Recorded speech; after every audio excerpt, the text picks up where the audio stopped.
Hello, আসসালামু আলাইকুম everyone. বন্ধুরা, আপনারা কেমন আছেন সবাই? আজকে আমি একটা রান্না নিয়ে আসলাম। আমরা তো ঈদের দিন থেকে সবাই মাংস খেতে খেতে আমাদের অবস্থা খারাপ, সেজন্য আমি সাধারণভাবে একটা গরুর মাংস রান্না দেখাচ্ছি। এখানে আমি লবণ দিয়ে দিলাম, এখানে আমি মশলা দিয়ে দিলাম, তেজপাতা বাকি আছে, এখানে আমি আদা রসুনের পেস্ট দিয়ে দিলাম। তো এখানে আমি মাংসটা দিয়ে দিলাম।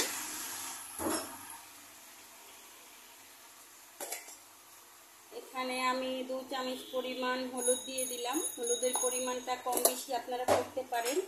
মরিচের গুঁড়াও দিয়ে দিলাম 2 চামচ, ধনিয়ার গুঁড়াও 2 চামচ, জিরার গুঁড়াও 2 চামচ। তো এখন আমি মাংসটা কষিয়ে নিব। সম্পূর্ণ মশলা দিয়ে আমি মাংসটা কষিয়ে নিব।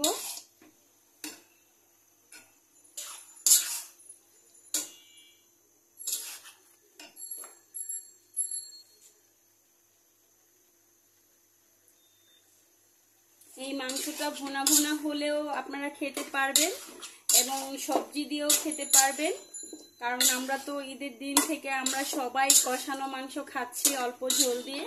তো আজকে আমি আলু দিয়ে আর পেঁপে দিয়ে রান্না করব। মাংসটা কষানোর পরে আমি একটু মাখা মাখা ঝোল করে আমি নামিয়ে নিব। তো মাংসটা সিদ্ধ হয়ে আসলে আমি আলু আর পেঁপে দিয়ে আমি 5-10 মিনিট জাল করে কাঁচামরিচ দিয়ে আমি এটা নামিয়ে নিব এবং মশলার পরিমাণও খুবই কম দিয়েছি। তো আপনাদের এই রেসিপিটা কেমন লাগলো অবশ্যই আপনারা আমাকে জানাবেন, লাইক দিবেন, শেয়ার দিবেন। আপনাদের সাপোর্ট পেলে হয়তো আমি দেখাতে পারবো, কারণ আমি খুবই ব্যস্ত থাকি। তো এখন মাংসটা কষানো পর্যন্ত আমি এখন এটা ঢেকে দিব। বন্ধুরা, আমার সাথেই থাকুন শেষ প্রসেসটা দেখা পর্যন্ত।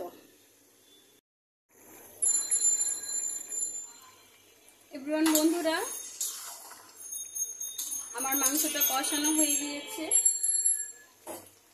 এখন আমি এখানে আলু দিয়ে দিব,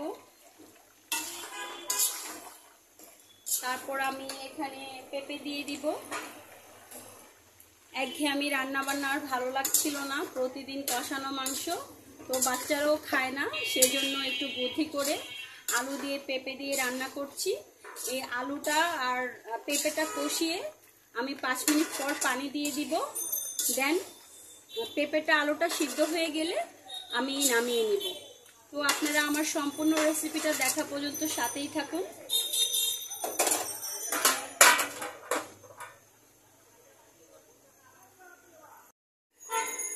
এভরিওয়ান বন্ধুরা, আমার 5 মিনিট মাংসটা কষানো হয়ে গিয়েছে।